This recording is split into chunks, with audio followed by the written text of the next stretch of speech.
પોરબંદરના નાના એવા ગામના જયાબેન ઓડેદરાએ કોણ બનેગા કરોડપતિમાં પહોંચી અને ગુજરાતમાં પોતાનું નામ ચમકાવી દીધું છે. કોણ છે જયાબેન ઓડેદરા? કેવી રીતના એ કોણ બનેગા કરોડપતિમાં પહોંચ્યા હતા? કેબીસીમાં કેટલા રૂપિયા જયાબેન જીત્યા છે? અને તમારે કેબીસીમાં જવું હોય તો શું કરવું જોઈએ? અને અમિતાભ બચ્ચનને મળી અને જયાબેનને કેવું લાગ્યું હતું? આ તમામ વિષયો પર વિસ્તારે વાત કરીએ. નમસ્કાર, વાઇબ્સ ઓફ ઇન્ડિયા સાથે હું સમીર. પોરબંદરના નાના એવા સિસલી ગામમાં ખેડૂત બાપની દીકરી જયાબેન ઓડેદરા કોણ બનેગા કરોડપતિમાં પહોંચી ગયા હતા. જયાબેન કોમ્પ્યુટર એન્જિનિયર છે. જયાબેને કેબીસીમાં 25 લાખ રૂપિયા જીતી અને પોરબંદરનું નામ દેશમાં ઊંચું કર્યું છે.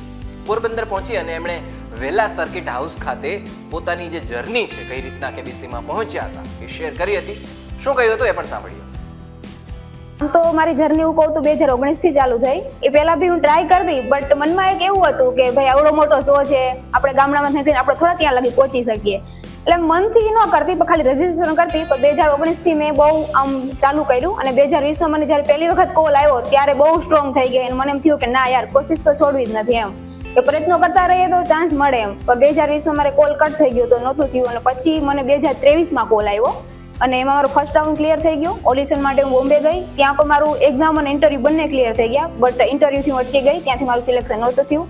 અને પાછું લકીલી આ વખતે પણ મને કોલ આવ્યો થર્ડ ટાઈમ અને આ વખતે મારું ફર્સ્ટ રાઉન્ડ ક્લિયર થઈ ગયો અને સેકન્ડ રાઉન્ડ ઓડિશન, એમાં જેમાં એક્ઝામ અને ઇન્ટરવ્યુ બંને ક્લિયર થઈ ગયા અને લાસ્ટ રાઉન્ડ FFF માટે પણ મને કોલ આવી ગયો અને પછી હોટ સીટ સુધી પહોંચવાનું થયું.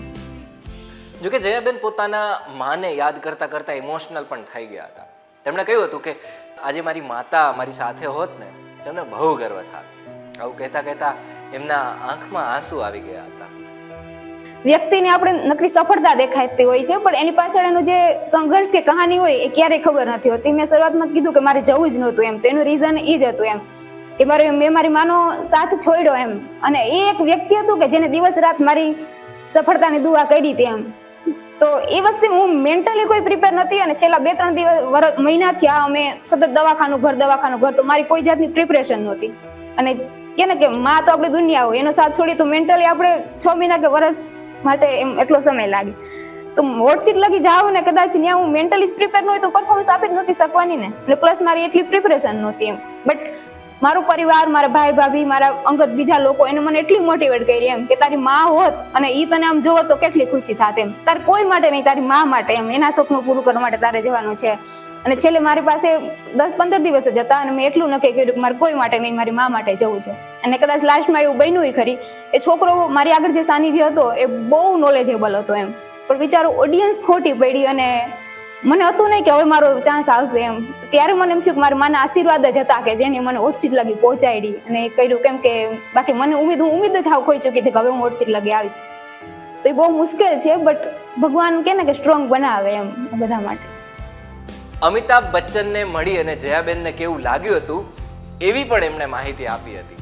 તેમણે કહ્યું હતું કે હોસ્ટની સીટ જે છે એટલે ત્યાં તમે પહોંચી જાઓ એટલે તમારું મગજ કામ કરતું બંધ કરી દે, એટલે જ તમને એ હોટ સીટ કહેવામાં આવે છે.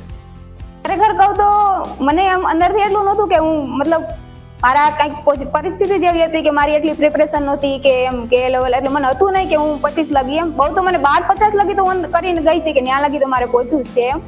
અને સ્ટાર્ટિંગમાં તો સામે સદીના કે ને મહાનાયક બેઠા હોય એટલે શરૂઆતમાં તો બહુ જ ડરતી હતી, મારા પગ ધ્રુજતા હતા. અને મને હતું કે હું 5 ક્વેશ્ચન લગી કોન્ફિડન્સથી કરી જઈશ ને પછી મને વાંધો નહીં આવે એમ. પણ 5 ક્વેશ્ચન લગી હું કરી ગઈ, પછી મારો કોન્ફિડન્સ લેવલ થોડોક આમ થઈ ગયો, પછી હું થોડીક ફ્રી થઈ ગઈ અને પછી ક્વેશ્ચન આવતા ગયા. ક્વેશ્ચન મારા આમ હતા ઓલામાં, બટ એ હોટ સીટનું નામ જ હોટ સીટ એટલે રાખવામાં આવ્યું કે ત્યાં બેસો ને એટલે આપણું અડધું મગજ કામ કરવાનું બંધ કરી દે એમ.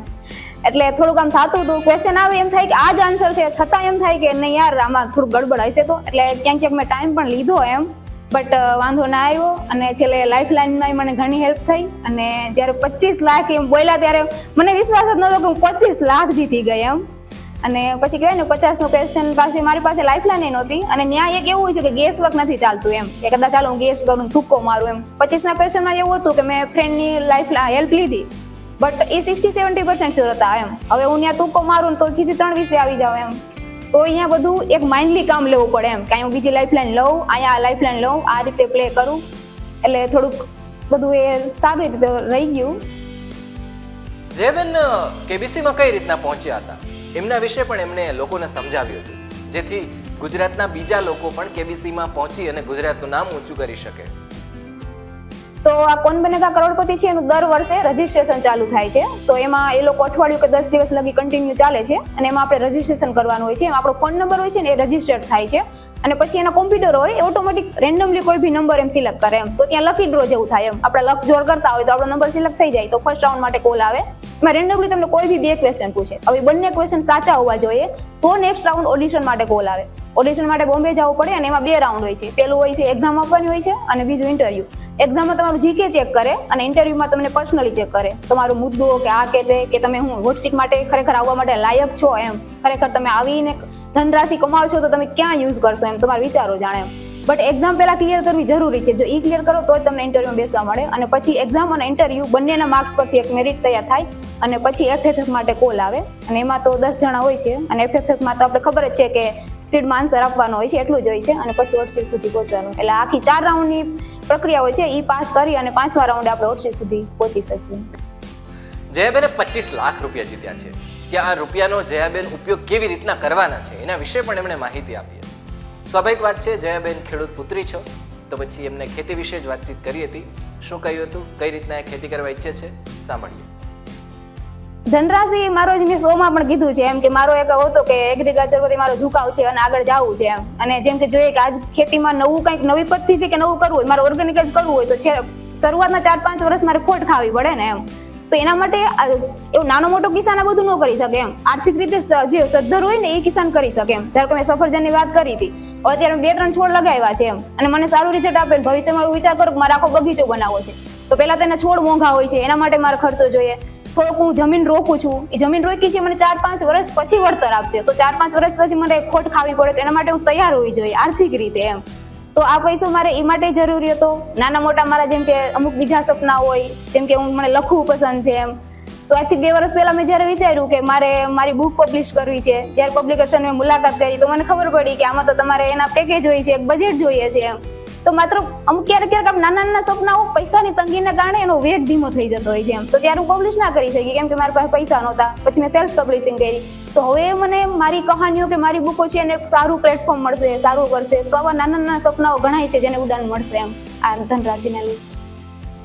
તમને આ માહિતી કેવી લાગી અમને કમેન્ટમાં લખીને જણાવજો. ધન્યવાદ.